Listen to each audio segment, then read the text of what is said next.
우리 예배를 받으시는 하나님을 더 큰 목소리로 신나게 찬양해봤으면 좋겠습니다. 우리 신나게 발굴러 이 찬양을 통해 우리를 지으신 하나님을 찬양해 볼게요. 신나게 발굴러 쿵쿵쿵 즐겁게 노래해 랄랄라 두 손을 높이 번쩍 들고 하나님을 찬양해. 하나님이 지으신 나의 몸, 하나님이 주신 예쁜 목소리, 하나님이 주신 나의 모든 것으로 하나님을 찬양해. 우리 더 큰 목소리로 이 찬양 함께 불러볼게요. 신나게 발굴러 어떡해요? 쿵쿵쿵 즐겁게 노래 랄랄라 랄랄라 두 손을 번쩍 들어보세요. 번쩍. 아, 잘했어요. 하나님을 찬양해. 하나님이 지으신 나의 몸, 하나님이 주신 예쁜 목소리, 하나님이 주신 나의 모든 것을 하나님을 찬양합니다.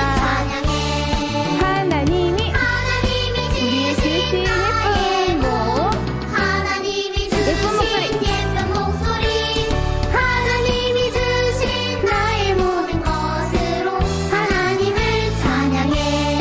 짠! 맞아요.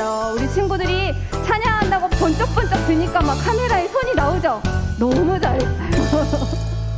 맞아요. 우리 그렇게 신나게 우리 이 시간 계속해서 하나님을 찬양할 때 예수님만이 나의 왕이십니다. 우리 찬양을 통해서 우리 함께 이 고백 해볼게요. 우리 예수님이 우리 마음에 계신다고 우리 큰 목소리로 함께 고백해볼게요. 시작! 예수님은 나의 왕, 예수님은 나의 왕, 살아계신 하나님 아들 내 마음에 모셔요. 예수님을 초청해볼까요? 어서 오세요. 예수님! 살아계신 예수님 어디 오실까요? 여기 내 마음에 항상 계세요. 나의 왕! 맞아요. 왕 대신 예수님이 우리 마음에 항상 계신대요. 우리 그걸 감사하면서 이 찬양 고백해봐요. 시작!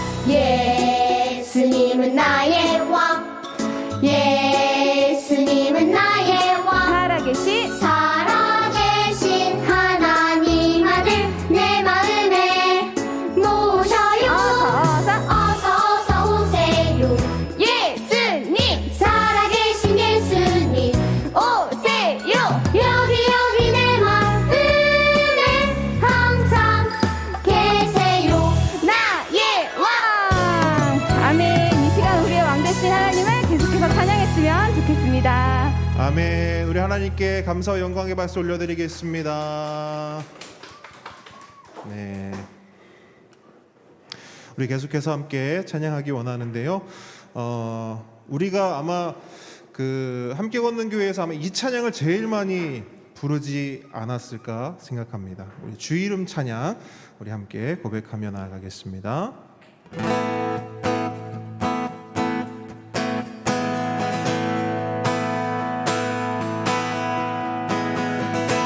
주 이름 찬양 부여의 강물을 흐르는 부요한 땅에 살 때에 주님 찬양해.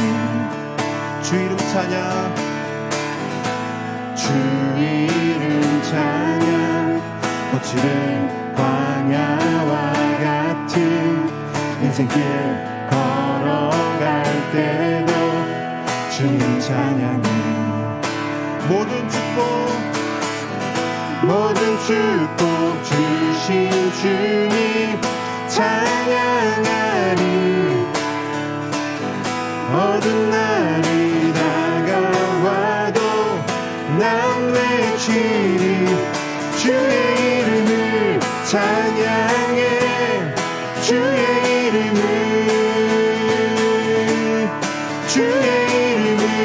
찬양해. 영화로운 주의 이름을 찬양해. 주의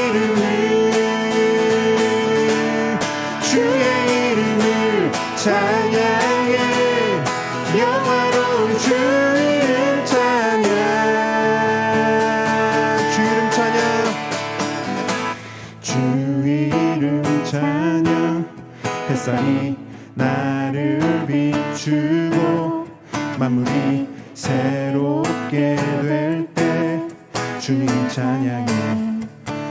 주 이름 찬양, 주 이름 찬양. 가는 길 험할지라도 고통이 따를지라도 주님 찬양해. 모든 축복 주신 주님 찬양하니. 어느 날이 다가와도 난 외치리 주의 이름을 찬양해. 주의 이름을 찬양해. 영화로운 주 이름 찬양. 주의 이름을 찬양해. 주의 이름을 찬양해. 영화로운 주 이름 주의 이름을 찬양해. 주의 이름을 찬양해. 영화로운 주 이름 찬양.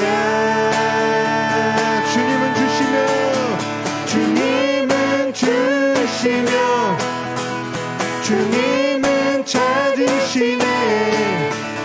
내 맘 내 하늘나 주 찬양합니다.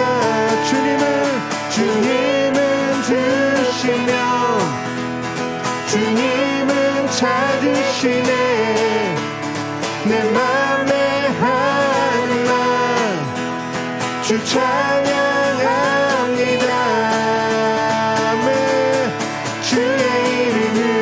찬양해. 주의 이름을 찬양해. 영화로운 주 이름 찬양.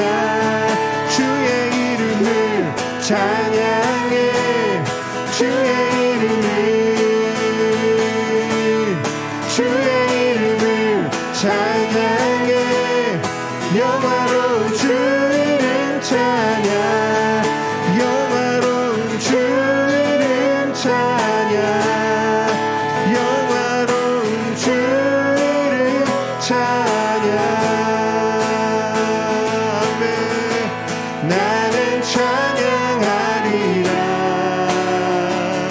주님 그 이름 찬양. 예수 주 이름 나 찬양하리라.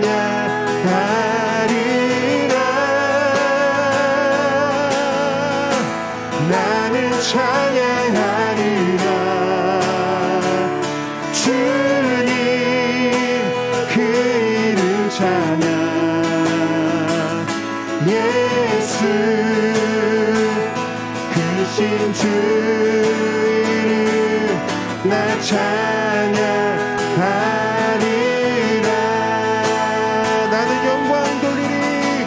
나는 영광 돌리리. 주님 영광의 이름. 예수 크신 주 이름 나 찬양하리라.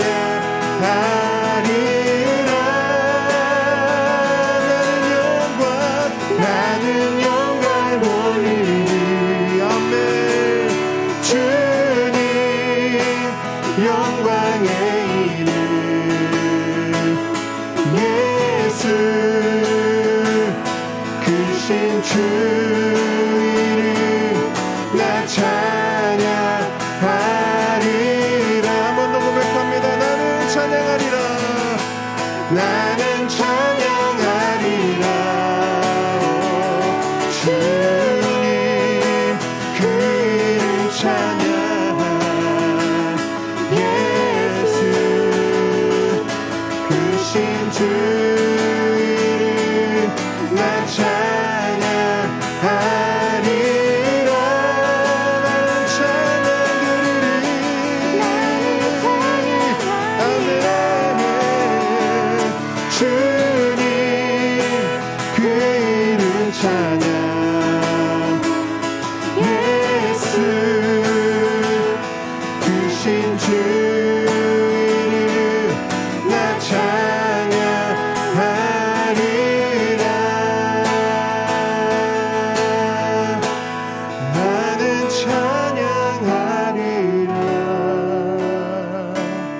크신 주 이름 나 찬양하리라.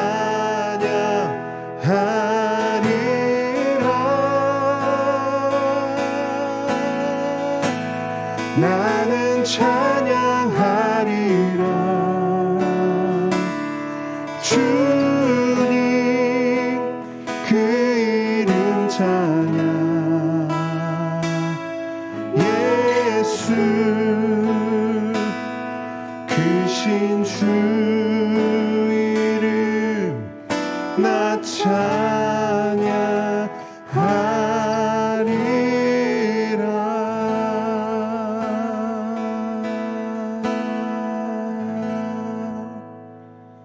아멘. 이 시간 강미훈 집사님께서 우리를 대표해 기도해 주시겠습니다.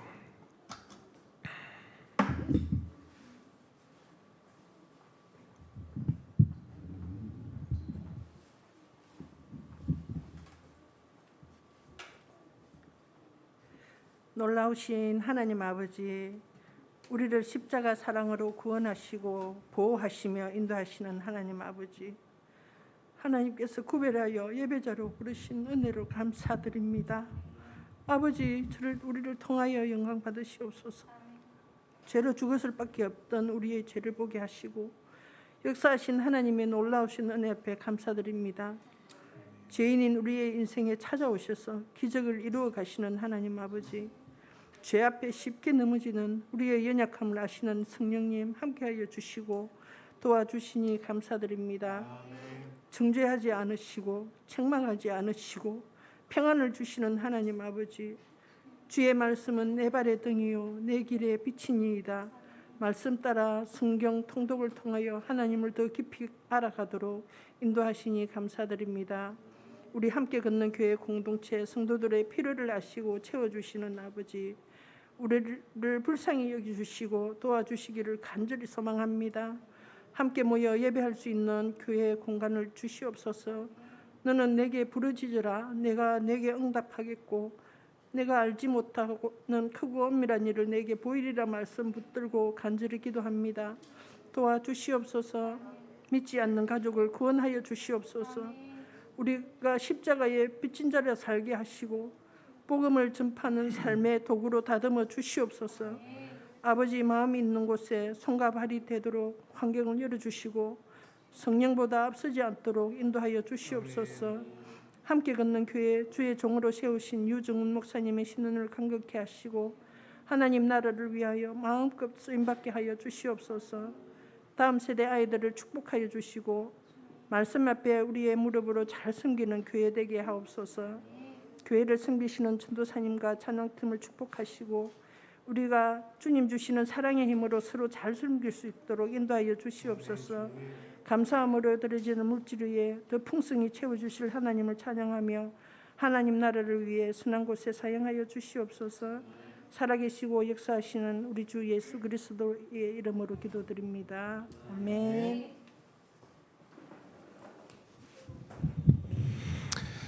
네, 귀한 기도 감사드립니다. 말씀 보겠습니다. 오늘 주님께서 우리에게 주신 하나님 말씀은 출애굽기 15장 1절로 21절 말씀입니다.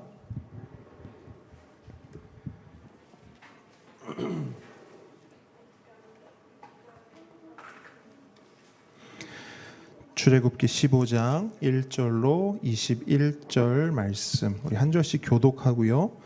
마지막 21절은 한 목소리로 읽도록 하겠습니다. 제가 먼저 읽겠습니다. 이때에 모세와 이스라엘 자손이 이 노래로 여호와께 노래하니 일러스되 내가 여호와를 찬송하리니 그는 높고 영화로우시며 말과 그 탄 자를 바다에 던지셨음이로다. 여호와는 나의 힘이요 노래시며 나의 구원이시로다. 그는 나의 하나님이시니 내가 그를 찬송할 것이요 내 아버지의 하나님이시니 내가 그를 높이리로다. 여호와는 용사시니 여호와는 그의 이름이시로다. 그가 바로의 병거와 그의 군대를 바다에 던지시니 최고의 지휘관들이 홍해에 잠겼고 깊은 물이 그들을 덮으니 그들이 돌처럼 깊음 속에 가라앉았도다. 여호와여 주의 오른손이 권능으로 영광을 나타내시니이다. 여호와여 주의 오른손이 원수를 부수시니이다. 주께서 주의 큰 위엄으로 주를 거스르는 자를 엎으시니이다. 주께서 진노를 바라시니 그 진노가 그들을 지푸라기 같이 사르느니이다.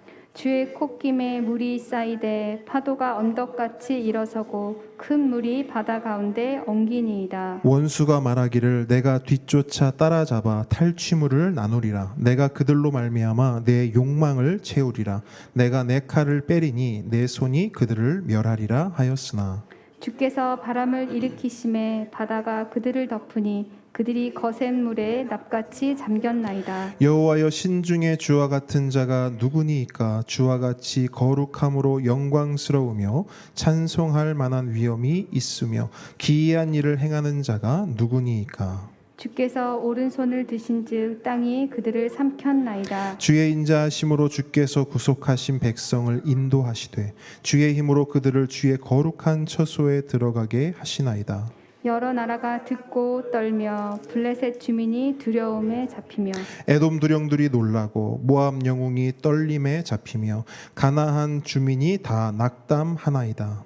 놀람과 두려움이 그들에게 임함에 주의 팔이 크므로 그들이 돌같이 침묵하였사오니 여호와여 주의 백성이 통과하기까지 곧 주께서 사신 백성이 통과하기까지였나이다. 주께서 백성을 인도하사 그들을 주의 기업의 산에 심으시리이다. 여호와여 이는 주의 처소를 삼으시려고 예비하신 것이라. 주여 이것이 주의 손으로 세우신 성소로소이다. 여호와께서 영원 무궁하도록 다스리시도다 하였더라. 바로의 말과 병거와 마병이 함께 바다에 들어가매 여호와께서 바닷물을 그들 위에 되돌려 흐르게 하셨으나 이스라엘 자손은 바다 가운데서 마른 땅으로 지나간지라. 아론의 누이 선지자 미리암이 손에 소고를 잡음에 모든 여인도 그를 따라 나오며 소고를 잡고 춤추니 함께 읽겠습니다. 미리암이 그들에게 화답하여 이르되 너희는 여호와를 찬송하라. 그는 높고 영화로우시며 말과 그 탄 자를 바다에 던지셨음이로다 하였더라. 아멘. 겸손과 순종의 마음으로 오늘 이 말씀을 함께 받도록 하겠습니다. 오늘의 말씀은 하나님을 찬양하라, 하나님을 찬양하는 삶을 묵상합니다. 우리의 신앙과 교리를 성경 말씀을 중심으로 요약한 책이 있습니다. 웨스트민스터 소요리 문답이라는 책인데요.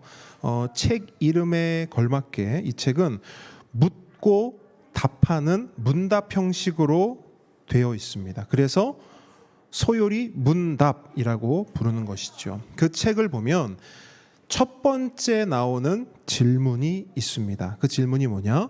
사람의 제1되는 목적은 무엇인가? 그러니까 사람이 이 세상을 살아가는 데 있어서 가장 기초가 되고 가장 중심이 되는 것이 무엇인지를 묻는 것이죠. 자, 이 책을 보면 이렇게 정답을 기록하고 있어요. 사람의 제일 되는 목적은 하나님을 영화롭게 하고 하나님을 영원토록 즐거워하는 것이다. 자, 하나님을 영화롭게 하라. 어떤 의미일까요? 모든 영광은 하나님의 것이니 영광을 누구에게만 돌려라? 하나님께만 돌려라. 오직 하나님께만 영광 돌리는 삶을 살아라. 그것이 사람의 제1되는 목적이다. 자, 그렇다면 하나님을 영원토록 즐거워하라. 이건 뭘까요? 하나님을 영원토록 즐거워하며 노래하며 찬송하며 찬양하는 삶을 살라는 것이지요. 자, 사람의 제일 되는 목적 두 가지입니다. 하나님께 영광을 돌리라. 아멘. 두 번째는 하나님을 영원토록 찬양하라. 아멘. 자, 이 두 가지가 성도인 우리가 이 세상을 살아가는 데 있어서 가장 기초가 되고 가장 중심이 되는 삶의 이유요, 삶의 목적입니다. 그래서 여러분, 이사야 43장 21절을 보면 성경은 우리의 삶에 대해 이렇게 선언하고 선포하고 있어요. 이 백성은, 여기서 이 백성은 우리를 말하는 것이죠. 이 백성은 내가 나를 위하여 지었나니 나의 찬송을 부르게 하려 함이라. 아멘. 무슨 말입니까? 하나님께서 우리를 창조하신 이유와 목적이 찬양이라는 거예요. 하나님이 우리의 찬송, 우리의 찬양을 받으시기 위해, 우리의 찬양을 들으시기 위해 우리를 창조하셨다는 거예요. 그러므로 함께 걷는 성도 여러분, 우리의 삶이 오직 하나님께만 영광 돌리는 삶 되길 축복합니다. 우리의 삶이 영원토록 하나님을 노래하고 찬송하고 찬양하는 삶이 되기를 축복합니다. 어떤 상황, 어떤 환경에서도 하나님을 즐거워하고 하나님을 노래하며 그렇게 하나님을 찬양하는, 우리 아까 고백했던 찬양 있죠? 광야를 지날 때도 어떻게 해요? 난 찬양하겠습니다. 꽃길을 걸어도 난 찬양하겠습니다. 하나님이 주셔도 내 입에 딱 하나밖에 없습니다. 찬양입니다. 하나님이 찾으셔도, 하나님이 나에게 주셨던 걸 다시 가져가셔도 내 입술에는 하나밖에 없습니다. 하나의 결단밖에 없습니다. 주님을 찬양합니다. 여러분, 이 고백이 우리의 고백 되기를 축복합니다. 그래서 오늘의 질문은 이겁니다. 찬양이란 무엇인가? 여러분, 우리가 찬양하는 삶을 살아야 되는데 찬양이 뭔지를 알아야 되잖아요. 그래서 오늘 이 질문을 통해 오늘 본문의 말씀을 은혜로 받기 원합니다.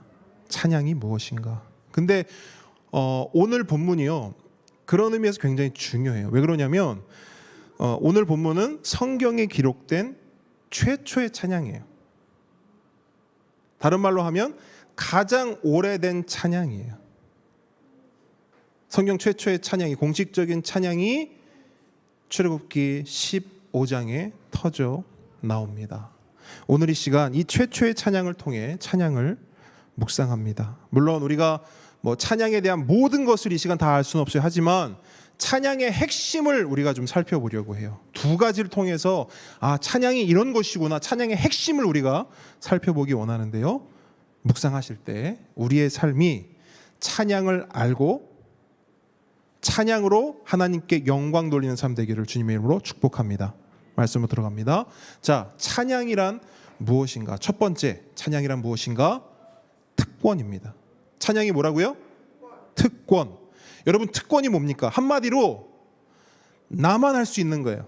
특권은 다른 사람은 못해요. 나만 할 수 있는 거예요. 우리만 할 수 있는 거예요. 저 사람은 못해요. 저 사람들은 못해요. 하지만 우리는 할 수 있어요. 나는 할 수 있어요. 그게 뭐다? 특권. 여러분, 제가 이렇게 말씀을 묵상하다 보니까 세상은 못하지만 성도는 할 수 있는 게 있더라고요. 성도만 할 수 있는 게 있더라고요. 뭐가 있을까? 가장 먼저 이게 떠올랐어요. 세상은요, 하나님을 주님이라고 부르지 못해요. 맞습니까? 하나님을 주님 이렇게 부르지 못해요. 왜 그렇습니까? 세상은 자기가 주인이에요. 자기가 주님이에요. 그렇기 때문에 하나님을 주님이라고 부르지 못합니다. 여러분, 애굽의 바로를 한번 떠올려 보세요. 애굽의 바로. 이스라엘 백성을 보내라는 하나님의 말씀에 바로는 뭐라고 대답합니까? 여호와 하나님? 그게 누군데? 난 그런 하나님 몰라. 그런 하나님이 어디 있어? 하나님은 바로 나야. 내가 하나님이야. 이게 바로의 대답이었어요. 그런데 여러분, 이 바로가요, 지금도 존재합니다. 오늘날에도 하나님을 모르는 사람들은요, 바로와 똑같은 생각을 가지고 이 세상을 살아가요. 하나님이 주님이라고? 하나님이 주인이라고? 예수가 내 인생의 주님이야? 주님이야? 웃기고 있네. 내 인생의 주인은 나야. 내 인생 내 거야. 누가 나의 주인이야? 누가 나의 주님이야? 내가 나의 주인이고 내가 나의 주님이야. 여러분, 이런 생각을 가진 사람들은 절대로 하나님을 주님이라고 고백하지 못합니다. 하지만 우리는 어떻습니까? 하나님을 믿는 우리는 하나님께 구원받은 우리는 하나님을 주님이라고 고백합니다. 우리만 그렇게 고백할 수 있어요. 그래서 우리는 이걸 뭐라고 말하냐면 특권이라고 말해요. 세상은 못하는데요, 우리는 할 수 있습니다. 또 뭐가 있을까 생각해 봤어요. 이것도 있어요. 세상은요, 하나님을 아버지라고 부르지 못해요. 마치 홍길동처럼 아버지를 아버지라 부르지 못해요. 분명 하나님 아버지가 계신데, 우리의 아버지가 계신데 그 아버지를 아버지라 부르지 못해요. 하지만 우리는 어떻습니까? 우리는 하나님을 아버지라고 부릅니다. 너무나 자연스럽게, 너무나 친근하게. 기쁠 때도 아버지 감사합니다. 슬플 때도 아버지 어떻게 해야 돼요? 제가 아는 권사님은 이렇게 부르시더라고요. 하나님 아버지 이렇게 불러요. 아버지. 훨씬 더 정감이 가요. 그렇죠? 근데 여러분, 이게 우리의 특권이에요. 우리만 할 수 있는 거예요. 세상은 하나님을 아버지라고 부르지 못해요. 하지만 우리는 하나님을 아버지라 부를 수 있습니다. 이 놀라운 특권을 마음껏 사용하시고 누리는 우리가 되길 축복합니다. 그런데 여러분, 우리가 반드시 사용하고 누려야 할 또 하나의 특권이 있어요. 그게 바로 찬양이에요. 찬양은 특권이에요. 우리만의 특권입니다. 세상은 할 수 없어요. 우리만 할 수 있습니다.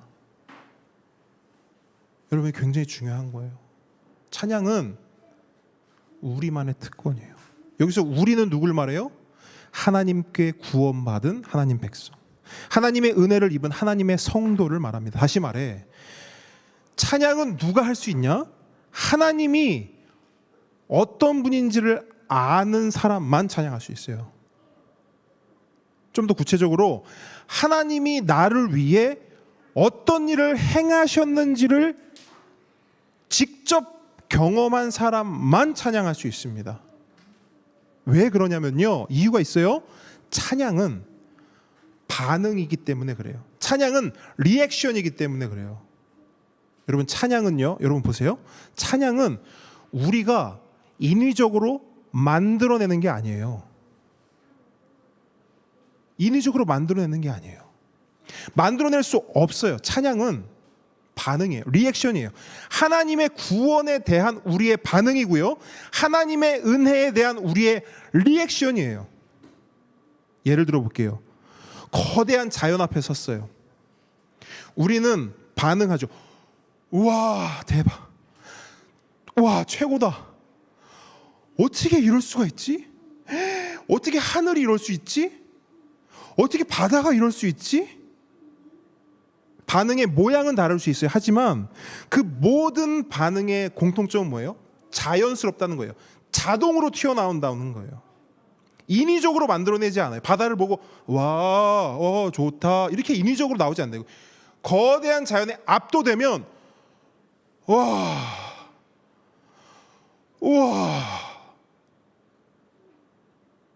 이게 찬양이라는 거예요. 찬양. 이 반응. 제가요, 전에 청소년 아이들을 데리고 나이아가라 폭포를 간 적이 있어요. 근데 여러분, 청소년 아이들이 반응이 있어요, 없어요? 보통 없어요. 미국에서요, 웬만한 데 데려가도요, 무슨 그냥 동네 무슨 마실 나온 것처럼 그냥 그래요. 미국 거리를 걷는데도 그냥 여기 미국, 얘들아 여기가 미국이야. 근데요, 이 아이들을 데리고 나이아가라 폭포를 딱 가서 그 앞에 딱 섰어요. 그랬더니 애들이요, 아무도 안 시켰거든요. 우와, 이래요. 막 애들 막 우와, 막 어떻게 할 줄 몰라. 발을 막 동동 구르고 막 소리를 지르고 난리가 나는 거예요. 이 반응, 이 리액션, 이게 뭐라고요? 이게 찬양이에요. 찬양은 만들어내는 게 아니에요. 만들어낼 수 없어요. 하나님을 우리가 만나잖아요. 그게 찬양이에요. 하나님이 나를 구원하셨다. 하나님의 그 구원을 내가 빵 하고 마주치잖아요. 그게 찬양이에요. 설명 안 드려도 아시겠죠. 그게 찬양이라고요. 그렇기 때문에 하나님을 만난 사람은 하나님을 찬양할 수밖에 없어요.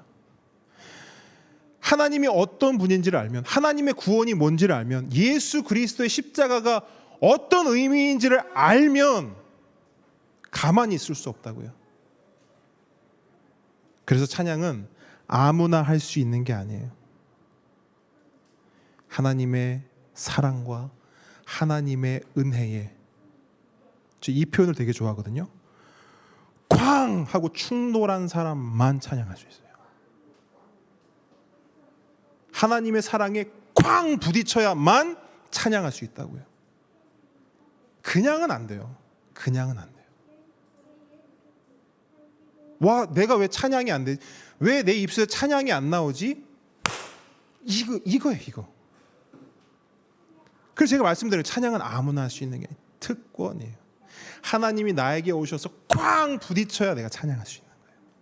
하나님의 은혜가 내 삶에 와서 꽝 부딪혀야 우리는 비로소 찬양할 수 있는 거예요. 그래서 찬양이 특권인 거예요. 오늘 본문도 그걸 말해주고 있어요. 오늘 본문이 정확하게 그걸 말해주고 있어요. 아까 말씀드렸어요.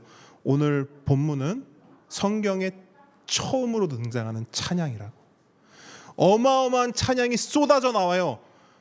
인위적으로 만들어낸 게 아니라 그냥 자동적으로 튀어나온다고요. 어떻게 이런 일이 가능한가? 하나님의 구원이 이스라엘에게 와서 꽝 부딪힌 거예요. 홍해가 꽝 갈라지고 애굽이 와장창 그 홍해에 덮인 거예요. 그 하나님의 구원과 은혜에 충격을 받은 모세와 이스라엘은 뭐 할 수밖에 없어요? 찬양.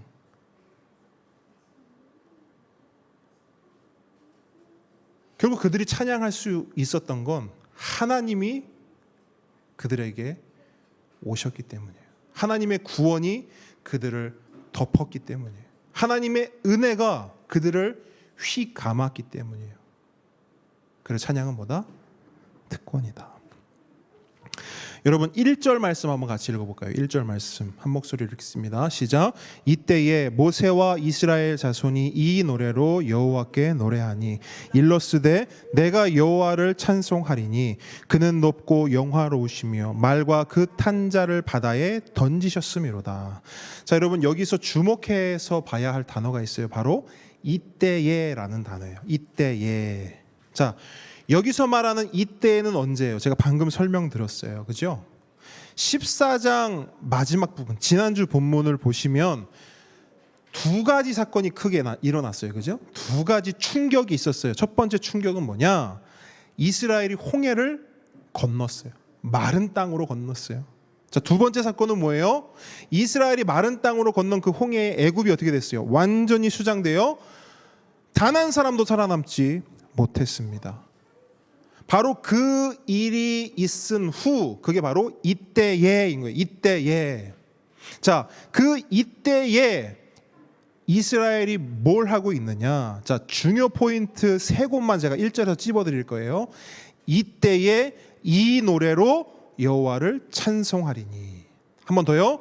이때에 이 노래로 여호와를 찬송하리니. 여러분, 이스라엘이 하나님을 찬양하고 있어요. 근데 이 중요한 세 포인트를 여러분 기억하셔야 돼요. 이때가 되니까 이 노래로 찬송할 수 있는 거예요. 이때가 뭐예요? 하나님의 충격. 하나님이 찾아오셔서 하나님의 구원이, 하나님의 은혜가 우리를 충돌했어요. 이스라엘을 충돌했어요. 그때에 이 노래로 여호와를 찬송하리니. 찬양은 그냥 할 수 있는 거 아니에요. 이때가 되어야 돼요. 그때가 돼야 돼요. 하나님이 충돌하는 그때가 돼야 찬양이 터져 나옵니다.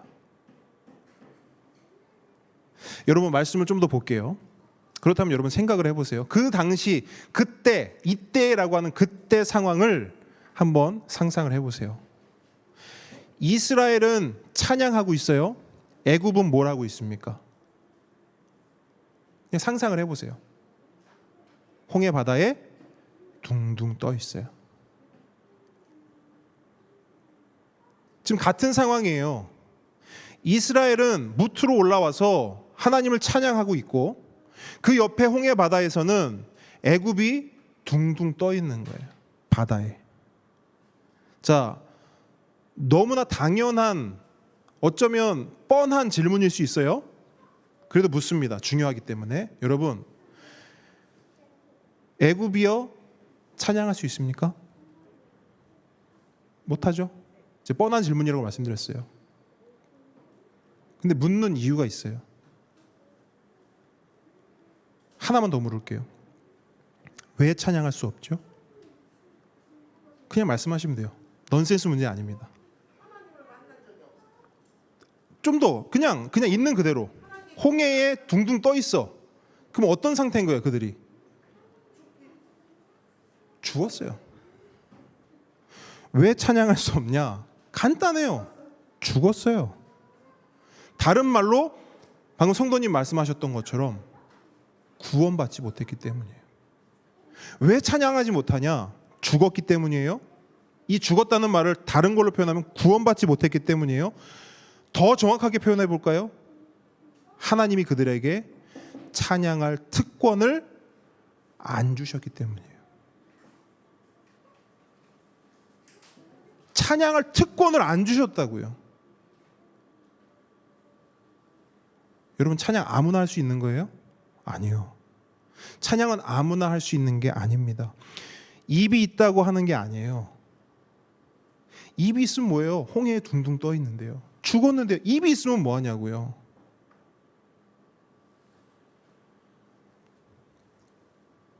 찬양은 하나님이 구원해 주셔야 할 수 있는 거예요. 찬양은 하나님이 은혜 주셔야 할 수 있는 거예요. 그래서 찬양은 특권인 거예요. 하나님이 찬양할 수 있는 특권을 주셔야만 찬양할 수 있는 겁니다. 여러분, 구원 받으셨습니까? 하나님의 은혜로 하루하루 살아가고 계세요? 그렇다면 우리는 어떤 특권 받은 사람이에요? 찬양의 특권을 받은 사람이에요. 할렐루야.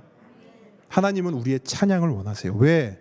하나님은 우리의 그 찬양 소리를 들으시려고 우리를 창조하셨을 뿐 아니라 우리를 구원하셨기 때문입니다. 그래서 여러분, 찬양의 책이라 불리는 시편 있잖아요. 그 시편의 마지막은 이 말씀으로 그 대미를 장식하고 있어요. 시편 150편 6절이에요. 제가 읽어드릴게요.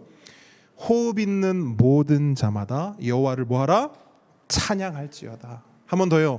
호흡이 있는 자마다 여호와를 찬양할지어다. 이게 시편의 마지막 대단원의 마무리 말씀이에요. 여러분, 제가 이 출애굽 본문을 묵상하는데 이 시편의 말씀이 번뜩 떠올랐어요. 이 전까지는 호흡이 있는 자마다 여호와를 찬양할지어다. 이 말씀이 그냥 단지 이렇게만 느껴졌어요. 살아있는 모든, 그러니까 하나님의 모든 피조물은 하나님을 찬양해야 돼. 그냥 이 정도로만 제가 이해했거든요. 근데 이 출애굽 본문을 묵상하면서 이 말씀이 딱 떠오르는데 훨씬 더 선명해진 거예요. 호흡이 있는 자마다 여호와를 찬양할지어다. 여러분, 애굽은 홍해에 수장되어 뭘 잃었어요? 호흡을 잃었어요. 맞습니까? 호흡을 잃은 그들은요, 찬양하고 싶어도 어떻게 해요? 찬양할 수 없어요. 호흡이 없어요. 하지만 이스라엘은 어때요? 하나님께서는 그들을 홍해에서 구원해 주셨습니다. 자, 보세요, 여러분. 홍해 바다로 들어가요. 그럼 상식적으로는 호흡이 어때요? 호흡할 수 없어요. 홍해로 들어가는 순간 호흡을 잃어야 된다고요. 그런데 이스라엘은 어때요? 홍해를 건넜어요. 마른 땅으로 건넜어요. 그래서 이스라엘은 호흡을 보장받았어요. 하나님이 호흡을 선물로 주셨어요. 애굽의 호흡은 뺏으셨지만 이스라엘의 호흡은 허락해 주신 겁니다. 왜요? 이유는 딱 하나. 호흡이 있는 자마다 여호와를 뭐하라? 찬양하라. 여러분, 하나님께서 우리에게 호흡을 주셨습니다. 우리 지금 숨 쉬고 있어요. 맞습니까? 그런데 하나님이 주신 호흡은요, 우리에게 주신 호흡은요, 단지 우리의 코로 호흡하는 것뿐만이 아니에요. 여러분, 우리는 코로도 호흡하지만 우리의 영혼 호흡하고 있습니까? 우리의 영혼 호흡하고 있어요. 살아 있습니다. 왜요? 우리의 영혼을 다시 호흡시키기 위해, 우리의 영혼에 다시 호흡을 주시기 위해 하나님께서 예수 그리스도로 우리를 구원하시고 우리 안에 성령님을 보내주셨습니다. 할렐루야. 그래서 우리는 코로뿐만 아니라 우리의 영은 지금도 호흡하고 있는 거예요. 그러니까 하나님이 왜 그렇게 하셨냐는 거예요. 이유는 단 하나. 호흡이 있는 자마다 여호와를 뭐하라? 찬양할지어다. 그러므로 함께 오는 성도 여러분, 하나님을 찬양합시다. 하나님을 찬양합시다. 어떤 상황에도, 어떤 환경에도 우리의 찬양이 멈추지 않기를 주님의 이름으로 축복합니다. 물론 이 찬양이 우리의 어떤 뭐 노래나 찬송에만 국한된 것은 아니에요. 하지만 우리가 가장 보편적으로 할 수 있는 찬양은 우리의 노래잖아요. 그죠? 여러분, 우리의 노래로 하나님을 마음껏 찬양했으면 좋겠어요.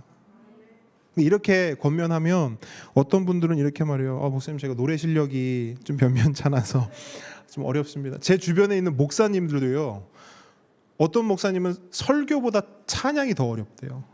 그래서 막 목회를 막 심각하게 고민하는 그런 분도 계세요. 그런데 제가 이렇게 보니까 하나님은 우리의 노래 실력에 큰 관심 없으신 것 같아요. 어디에 관심 있냐? 우리에게 관심이 있어요. 이게 되게 중요하거든요. 하나님 우리 노래 실력에 관심이 있는 게 아니라 하나님은 우리에게 관심이 있어요. 코로나 전에는 연말마다 유치원에서 학예회 했잖아요. 그죠? 한번 그 학예회를 한번 생각해 보세요. 자, 커튼이 열립니다. 거기 우리 자녀가 독창을 하기 위해 딱 섰어요. 그러면 그 자녀를 보는 부모의 눈과 귀는 어때요? 자녀의 실력을 보나요? 여기서 키가 좀 떨어졌는데, 여기서 피치가 좀 나갔는데, 이런 거 보나요? 아니에요. 부모는 심사위원이 아니에요. 그런 눈과 귀를 부모는 가질 수 없어요. 부모는 그냥 이것만 봐요. 아이고, 언제 저렇게 커서 저렇게 독창을 하나. 그죠? 저 조그만 입술로 종알종알 노래하는 거 너무 이쁘다, 귀엽다, 아름답다. 그냥 그 자체로 기쁨이고 감동이에요. 물론 다른 사람들은 뭐 이러쿵저러쿵, 쟤 옷이 왜 저래, 쟤 왜 이렇게 뭐 뚱뚱해, 뭐 이렇게 어째저째, 뭐 키가 작고, 뭐 이런 얘기 뭐 할 수 있어요. 뭐 노래는 어떻고 저째 뭐 얘기할 수 있어요. 하지만 부모는 그렇지 않다는 거예요. 부모는 그냥 그 아이에게만 관심이 있어요. 실력에는 관심 없어요. 하나님도 그런 것 같아요. 우리의 실력 보지 않으세요. 그냥 우리의 있는 그대로를 보십니다. 그렇기 때문에 우리가 하나님을 찬양하되 우리의 노래로, 비록 높은 음도 안 올라가고 소리도 막 갈라지지만 괜찮은 것 같아요. 그냥 있는 모습 그대로 하나님을 노래하고 찬양하는 우리 모든 성도님들, 우리 교회가 되기를 축복합니다. 진짜 그랬으면 좋겠어요. 그래서 우리의 삶에 아까 제가 찝어드렸던 중요 포인트 있잖아요. 이때에 이 노래로 찬송하리니. 이 고백이 우리의 삶에 풍성이 넘치기를 주님의 이름으로 축복합니다. 자, 찬양은 특권이다. 자, 한 걸음 더 나아갑니다. 그럼 두 번째, 자, 이제 마지막 대진데요, 오늘은. 자, 두 번째 찬양이란 뭔가? 두 번째는 이거예요. 자랑이에요.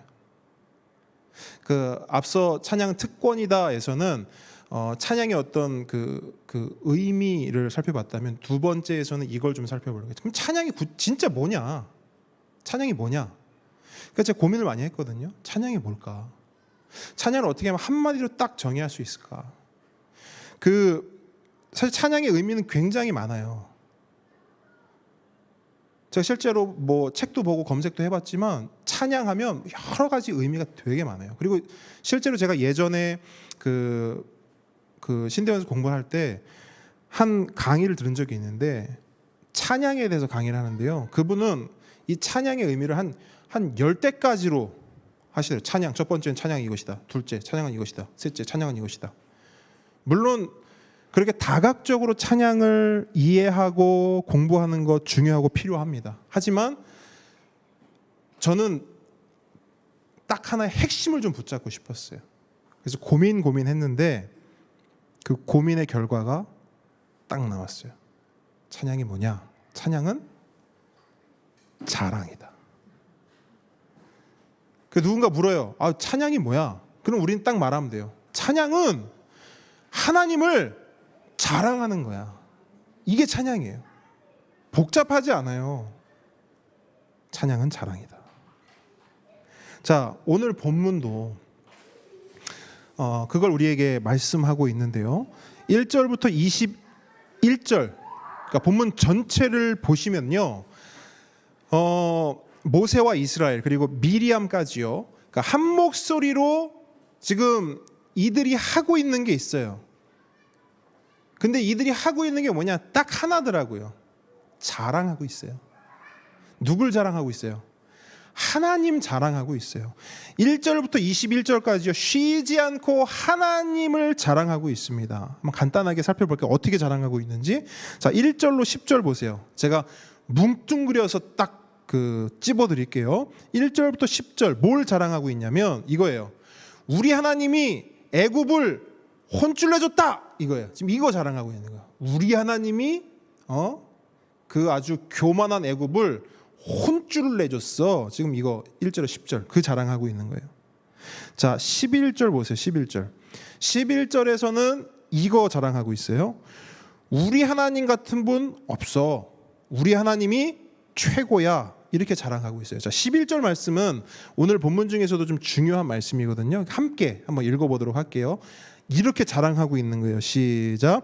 여호와여, 신중에 주와 같은 자가 누구니이까? 주와 같이 거룩함으로 영광스러우며 찬송할 만한 위엄이 있으며 기이한 일을 행하는 자가 누구니이까? 여러분, 이거를 수사적 표현이라고 하죠. 무슨 말이냐면 답이 정해져 있는데 묻는 거예요. 그러니까 궁금해서 묻는 게 누굽니까? 신 중에 신 누굽니까? 묻는 게 아니에요. 정해져 있어요. 그 확신을 가지고 묻는 거예요. 신 중에 신 누굽니까? 하나님밖에 없습니다. 지금 이 얘기하고 있는 거예요. 놀라운 자랑인 거죠. 자, 14절로 18절도 보세요. 여기서 뭘 자랑하고 있어요? 이러거예요. 이제 가나안 땅으로 가는 길에 여러 나라들을 만날 거예요. 만날 건데 이제 모세가 이렇게 얘기하는 거예요. 다른 나라들도 까불면 우리 하나님이 애굽 혼내준 것처럼 너희들도 혼내줄 거야. 지금 이 얘기하고 있는 거야. 이 자랑, 이 확신에 찬 자랑으로 이 14절 18절을 고백하고 있는 겁니다. 자, 마지막으로 19절로 21절이에요. 여기서는 이제 다른 인물들이 등장해요. 미리암과 여인들이 등장하죠. 이 사람들이 뭐 하는가? 모세와 이스라엘의 자랑을 거들어요. 맞장구 쳐주고 있어요. 1절 말씀을 거의 그대로 반복하고 있잖아요. 그러면서 이걸 이야기하는 거예요. 맞습니다. 모세요, 이스라엘이요, 남성들이요, 당신들의 말이 맞습니다. 우리 하나님 진짜 그런 분이에요. 라면서 자랑하고 있는 거예요. 자, 간단하게만 살펴봤어요. 결국 오늘 본문은 하나님 자랑으로 시작해서 하나님 자랑으로 끝나는 거예요. 자, 여러분 성경 보시면 소제목 붙어 있죠. 뭐라고 써 있습니까? 모세의 노래 이렇게 돼 있죠. 그죠? 어떤 분은 뭐 모세와 미리암의 노래 이렇게 써 있는 분도 있으실 텐데, 자, 본문 소제목이 모세의 노래예요. 다른 말로 모세의 찬양 이렇게 할 수도 있겠죠. 근데 여러분 이렇게 해도 될까요? 모세의 자랑 어때요? 괜찮습니까? 한번 여러분 적어놔 보세요. 모세의 자랑 이렇게 1절부터 21절까지 쭉 해가지고 모세의 자랑 이렇게 써놔도 될 것 같아요. 여러분 하나님을 찬양하기 원하십니까? 하나님 찬양하는 삶 살기 원하세요? 그러면 이거 하시면 돼요. 하나님을 자랑하세요. 하나님을 마음껏 자랑하세요. 그게 하나님을 마음껏 찬양하는 것입니다. 여러분, 찬양팀에 들어간다고 찬양하는 삶을 사는 게 아니에요. 기타 잡고 찬양 인도해야만 찬양하는 삶이 아닙니다. 하나님을 자랑하는 삶이 하나님을 찬양하는 삶이에요. 하나님 자랑으로 시작해서 하나님 자랑으로 끝나는 삶이 진짜 하나님을 찬양하는 삶입니다. 여러분, 우리의 삶이 그렇게 되길 축복합니다. 우리의 삶 속에요, 우리 자랑은 쏙 빠졌으면 좋겠어요. 물론 없을 수야 있겠습니까? 우리의 자랑이. 그런데 바라기는 우리의 자랑은 지우개로 쓱쓱쓱 지우고 우리의 삶에 하나님 자랑으로만 가득했으면 좋겠어요. 뿐만 아니라 우리 교회가 진짜 그러길 바래요. 여러분, 함께 걷는 교회 이렇게 했을 때 우리의 다른 어떤 것이 자랑 안 됐으면 좋겠어요. 우리의 건물이 자랑 안 됐으면 좋겠고, 우리의 돈이, 우리의 힘이, 우리의 어떠함이 자랑 안 됐으면 좋겠어요. 사람이 자랑 안 됐으면 좋겠어요. 함께 걷는 교회 딱 하면 하나님의 자랑. 그 교회는 진짜 하나님 자랑으로 가득해. 성도들이 뭐 말만 하면 하나님만 자랑해. 자기 교회 자랑 안 해. 우리 어때요? 우리 건물 어때요? 우리 성도가 이렇게 많아요. 물론 그렇게 나쁘다는 건 아니에요. 할 수 있는데 바라기는 그런 귀한 것들이 있음에도 불구하고 그 모든 우리의 자랑들이 하나님의 자랑으로 덮였으면 좋겠어요. 왜냐하면 그 건물을 주신 분도 하나님이요. 아멘? 그 많은 사람들이 모이게 하신 분도 하나님 아닙니까? 그러면 누굴 자랑해야 돼요? 하나님 자랑해야 돼요. 이거는 조금 제 오바일 수도 있어요. 여러분들은 안 하실 건데 제가 괜히 약간 설레발치는 걸 수도 있는데, 목사님 자랑 이런 거 이런 거 물론 하면 저는 좋겠죠. 그죠? 어깨 뽕도 막 올라가겠죠. 근데 그러니까 저는 그냥 진짜 그랬으면 좋겠어요. 우리가, 저도 여러분들이 얼마나 자랑스러운지 몰라요. 여러분 굉장히 자랑스럽습니다. 제가 자랑스러워해요. 여러분들을 이 함께 걷는 교회에 출석한 것 이 자체로 여러분 너무 잘하고 계시는 거죠. 자랑스럽습니다. 하지만 우리에겐 더 큰 자랑이 있잖아요.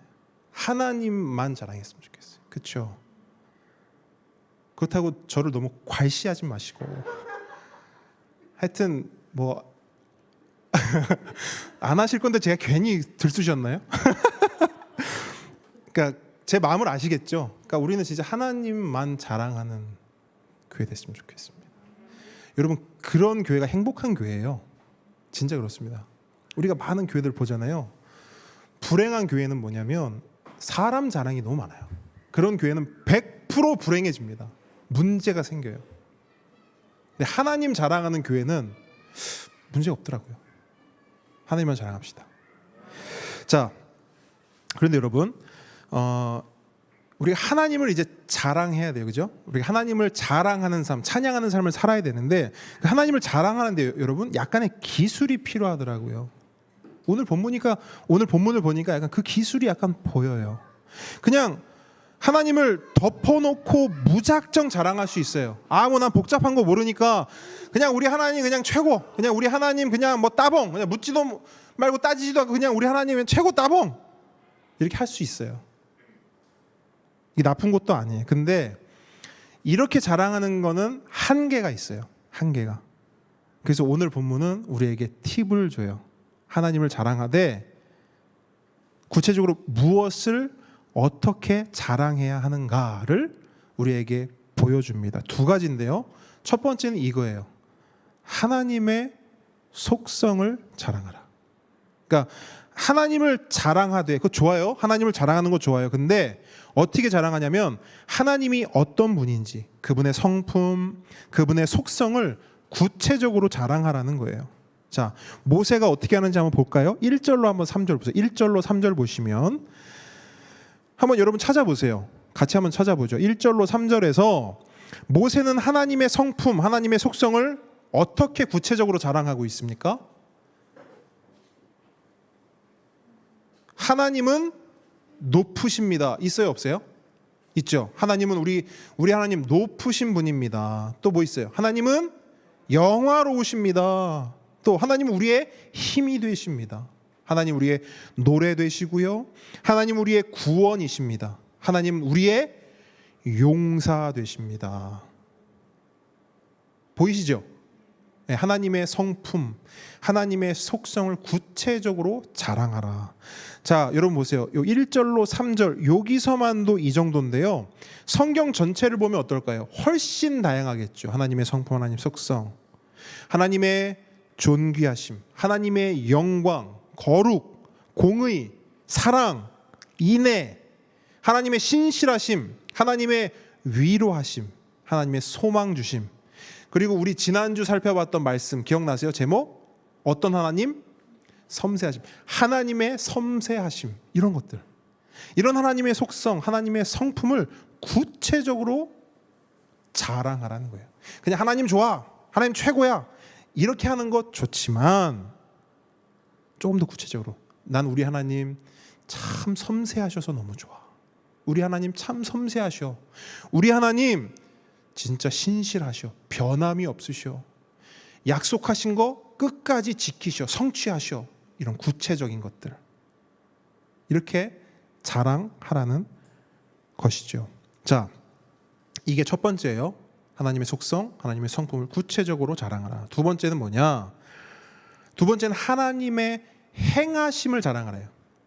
하나님이 어떤 일을 행하셨는지, 그리고 하나님이 어떤 일을 행하실 것인지 하나님의 행하심을 구체적으로 자랑하라라고 말씀하고 있습니다. 먼저 4절로 한번 10절 보세요.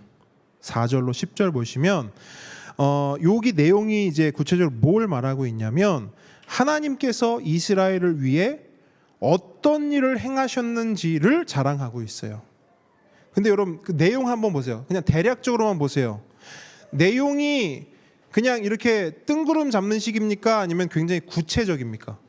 굉장히 구체적이에요. 실제적이에요. 그렇죠? 자, 13절로 18절도 보세요. 여기서는 뭘 자랑하고 있냐면 하나님께서 이스라엘 위해 앞으로 어떤 일을 행하실 것인지를 자랑하고 있습니다. 그런데 이 부분도 보시면 구체적인 나라의 이름이 나와요, 안 나와요? 나오죠. 그죠? 그 다음에 그들의 심리 상태까지 상세하게 기록하고 있어요. 뭘 말하는 거냐면 하나님의 행하실 일을 아주 구체적으로 자랑하고 있는 거예요. 이게 두 번째 내용입니다. 자, 그러면 요걸 한번 간단하게 정리를 해볼게요. 자, 찬양이 뭐냐? 찬양은 하나님을 자랑하는 것이다. 그죠? 됐죠? 찬양은 하나님을 자랑하는 것이다. 그러면 구체적으로 하나님의 무엇을 자랑해야 하는가? 첫 번째 뭐냐? 하나님이 어떤 분인지를 자랑해라. 두 번째는 뭐냐? 하나님이 어떤 일을 행하셨는지를 자랑해라. 그죠? 이 두 가지.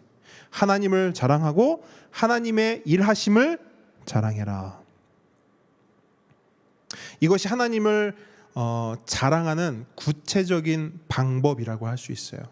그래서 우리가 우리의 삶을 살아갈 때 하나님을 자랑해야 되는데 그냥 덮어놓고 자랑하지 마시고 하나님이 구체적으로 어떤 분인지, 하나님이 구체적으로 어떤 일을 행하셨는지 구체적으로 자랑하시기 바랍니다. 이걸 우리말로 표현하면 간증이 되는 거예요. 그죠? 간증이에요. 이게 간증이에요. 간증은 그래서 내가 드러나는 시간, 나를 자랑하는 시간 아니에요. 누가 드러나는 시간이에요? 하나님이 드러나는 시간.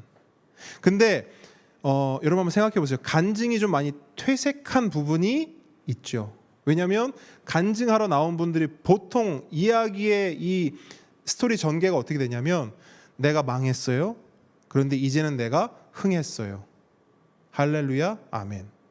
그래서 이야기가 물론 하나님이 나오는 것 같긴 한데 결국엔 들어보면 내가 이렇게 성공했습니다. 여러분도 성공할 수 있습니다. 약간 이런 간증들이 많다는 것이죠. 근데 그건 어떤 면에서 사실은 간증이라 할 수 없죠. 간증은 철저히 자랑이 돼야 돼요. 하나님 자랑, 내 자랑이 아니라 하나님 자랑. 그래서 어떤 간증이 좋은 간증이냐? 하나님 자랑만 가득한 간증이 좋은 간증이에요. 간증이 딱 끝났는데 하나님만 보인다. 최고의 간증인 거죠. 그런 간증이 우리 삶에 있기를 축복합니다. 자, 그러면 여러분 하나만 더 살펴보죠. 그렇다면 하나님을 자랑하는 삶, 하나님을 자랑하고 하나님의 일하심을 자랑하려면 우리에게 필요한 게 뭘까요? 뭐가 있어야 하나님을 자랑할 수 있죠? 뭐가 있어야 하나님의 일하심을 자랑할 수 있죠? 하나님을 알아야 돼요. 하나님의 일하심을 알아야 돼요. 그러니까 하나님을 자랑하려면 우리에게 필요한 거 뭐냐? 알아야 돼요. 하나님이 어떤 분이신지를 알아야 돼요. 하나님이 어떤 일을 행하셨는지를 알아야 합니다. 자, 모세의 과거를 한번 떠올려 보세요. 모세는 어떤 사람이었습니까? 모세는 하나님을 자랑하던 사람이었나요? 찬양하던 사람이었나요? 우리가 출애굽 좀 전반부에 살펴봤던 모세의 모습 어때요? 아니에요. 모세는 하나님을 자랑하거나 찬양하는 것과는 좀 거리가 멀었어요. 그럼 이스라엘은 어때요? 이스라엘은 더하죠. 비슷해요. 이스라엘은 자랑이나 찬양과는 진짜 거리가 멀고요. 그들의 삶에 있었던 건 뭐냐면 자랑, 찬양이 아니라 한숨이 있었고요. 맞습니까? 탄식이 있었어요. 그리고 원망이 있었고요. 불평이 있었습니다. 하나님 자랑할 줄도 찬양할 줄도 모르는 사람들이었어요. 그런데 그랬던 모세와 이스라엘이 오늘 본문에 와서는 15장에 와서는 어때요? 하나님을 찬양하고 있어요. 하나님을 아주 구체적으로 자랑하고 있습니다. 어떻게 이렇게 됐죠? 하나밖에 없어요. 하나님을 알게 된 거예요. 진짜 알게 된 거예요. 하나님을요. 아까 말씀드렸던 것처럼 빵 하고 충돌이 일어난 거예요. 빵 하고 충돌했더니 이야기 보따리, 간증 보따리가 넘쳐나는 거예요. 할 말 많아요? 없어요? 하나님하고 빵 부딪히니까 할 말이 너무 많은 거예요.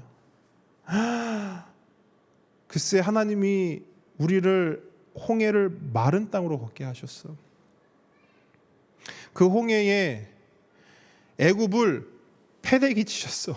할 말이 너무 많은 거예요. 그 수많은 할 말이 오늘 1절부터 21절까지 꽉꽉 채워져 있는 거예요. 근데 원래 이랬던 사람들이 아니라고요. 근데 어떻게 이렇게 됐냐? 하나님을 알았기 때문에. 그래서 여러분, 하나님을 자랑하려면 하나님을 알아야 돼요. 반대로 왜 우리가 하나님을 자랑하지 못하냐? 그럼 점검해 봐야 돼요. 어쩌면 우리는 하나님을 모르고 있을 수도 있어요. 왜 자랑하지 못하냐? 자랑하고 싶은데 왜 자랑할 거리가 없지? 이게 필요한 거예요.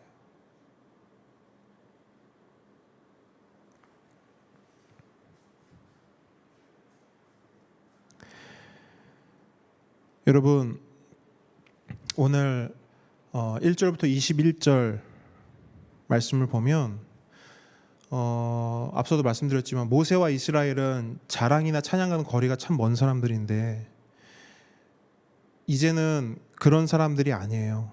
하나님을 자랑하는데 뜬구름 잡는 표현이 거의 없어요. 하나님을 찬양하는데요, 굉장히 선명해요. 고백이요. 굉장히 실제적이고요. 굉장히 경험적입니다. 저는 우리의 삶에 이런 자랑이 있었으면 좋겠어요. 선명한 자랑. 정말 실제적인 자랑. 누구를 만나도, 누구에게 얘기를 해도 그 사람이 들으면 그 하나님 나도 만나고 싶어. 이런 이야기가 나올 정도로.